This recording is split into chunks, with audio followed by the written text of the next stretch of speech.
ગુણાકાર અને ભાગાકાર આ શબ્દો સાંભળતા જ કદાચ સ્કૂલના દિવસો યાદ આવી જાય નહીં, પણ આજે આપણે એ જ ગણિતને એકદમ નવી રીતે જોવાના છીએ. રોજિંદા જીવનમાં, આપણા હિસાબ કિતાબમાં અને હા, ક્યારેક ક્યારેક તો જાદુમાં પણ. તો ચાલો આપણે શરૂઆત એક બહુ જ સામાન્ય પણ મહત્વના સવાલથી કરીએ.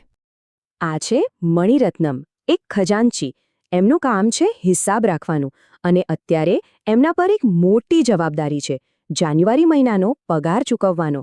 એમાં એક રસોઈયા છે જેમની રોજની કમાણી છે 65 રૂપિયા. તો હવે આખા મહિનાનો પગાર ગણાય કેવી રીતે?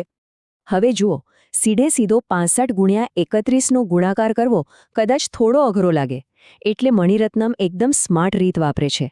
એ આ મોટી ગણતરીને નાના નાના સહેના ટુકડાઓમાં તોડી નાખે છે.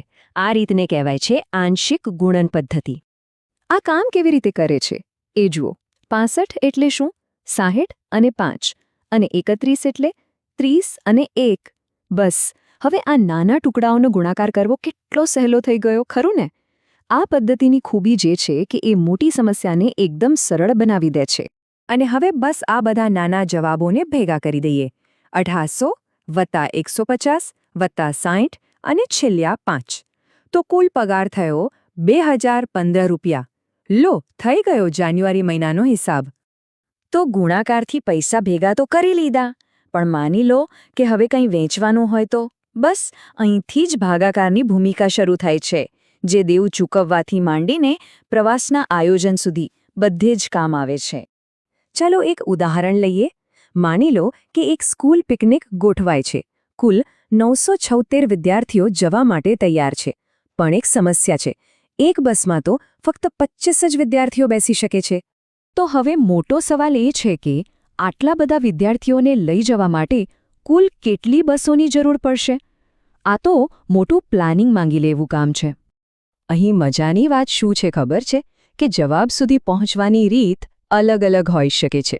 કોઈ વિચારે કે ચાલો પહેલા 5 બસ મોકલીએ, પછી 10, તો કોઈ વિચારે કે સીધી 20 બસ મોકલી દઈએ. પણ છેલ્લે શું થાય છે? બંને રીતે 39 બસો તો ભરાઈ જ જાય છે, પણ એક વિદ્યાર્થી રહી જાય છે. હવે એ એકલા વિદ્યાર્થીને તો પાછળ નહીં મુકાય નહીં, એટલે એના માટે પણ એક આખી બસ કરવી જ પડશે. તો કુલ થઈ 40 બસો. આ તો થયા પગાર અને પિકનિકના ઉદાહરણ. પણ ગણિત તો આપણી આસપાસની કેટલી વાર્તાઓમાં જીવંત છે. ચાલો એવા કેટલાક લોકોની વાત કરીએ જેમના માટે રોજની ગણતરી જ એમનું જીવન ચલાવે છે. જેમ કે આ શાંતારામ છે. એ એક ખાસ રસોઈયા છે જે ફક્ત તહેવારોના દિવસોમાં જ કામ કરે છે. હવે એમની કમાણીનો હિસાબ કેવી રીતે થાય? તો રોજના 165 રૂપિયા લેખે પૂરા 28 દિવસ માટે. અથવા તો તુલસી અને એમના પતિની વાત કરીએ. બંને ખેતરમાં મજૂરી કરે છે. તુલસી 49 દિવસ કામ કરે છે અને એમના પતિ 42 દિવસ. અને બંનેની રોજની મજૂરી પણ અલગ અલગ છે. વિચારો, એમના માટે આ બધો હિસાબ માંડીને ઘર ચલાવવું કેટલું મહત્વનું હશે. અને કમળાબાઈને જુઓ, એક ખેડૂત જે સહકારી મંડળીમાં દૂધ વેચે છે. રોજના 8 લીટર અને 1 લીટરનો ભાવ છે 185 રૂપિયા. આ ગણતરી ભલે નાની લાગે, પણ એમના આખા ઘરનું બજેટ આના પર જ ચાલે છે. એટલે આ બધા લોકો માટે ગણિત કોઈ ચોપડીનો વિષય નથી, એ તો જીવનની જરૂરિયાત છે. પણ શું ગણિત એટલે ફક્ત હિસાબ કિતાબ અને જરૂરિયાત જ? ના, ક્યારેક ક્યારેક આ આંકડાઓની દુનિયામાં એવી ગમ્મત, એવી પેટર્ન અને એવો જાદુ છુપાયેલો હોય છે કે મજા પડી જાય. જરા આ પેટર્ન તો જુઓ, કેટલી અદ્ભુત છે. જેમ જેમ આપણે ગુણાકારમાં એક નવો આંકડો ઉમેરીએ છીએ, જવાબમાં એક એકડો વધી જાય છે. એકદમ પરફેક્ટ. ગણિતની આ સુંદરતા ખરેખર જોવાય જેવી છે. ચાલો હવે થોડો જાદુ કરીએ, ગણિતનો જાદુ. મનમાં કોઈ પણ એક ઉંમર ધારી લો. હવે એને 7થી ગુણો. જે જવાબ આવ્યો એને 13થી ગુણો. અને હા, હવે છેલ્લે એને 11થી ગુણી નાખો. ધ્યાનથી કરજો.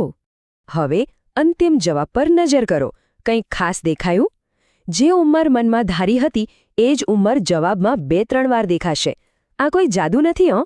આ તો 7, 11 અને 13 આ 3 આંકડાઓની કરામત છે. એમના ગુણાકારમાં જ આ રહસ્ય છુપાયેલું છે. છે ને મજાની વાત? તો આ બધી વાતો પરથી એક વાત તો પાકી છે. ગણિત એટલે ખાલી સરવાળા બાદબાકી નહીં, એ તો એક આખી ભાષા છે. પેટર્ન શોધવાનો એક રસ્તો છે અને આપણી આસપાસની દુનિયાને સમજવા માટેની એક ચાવી છે.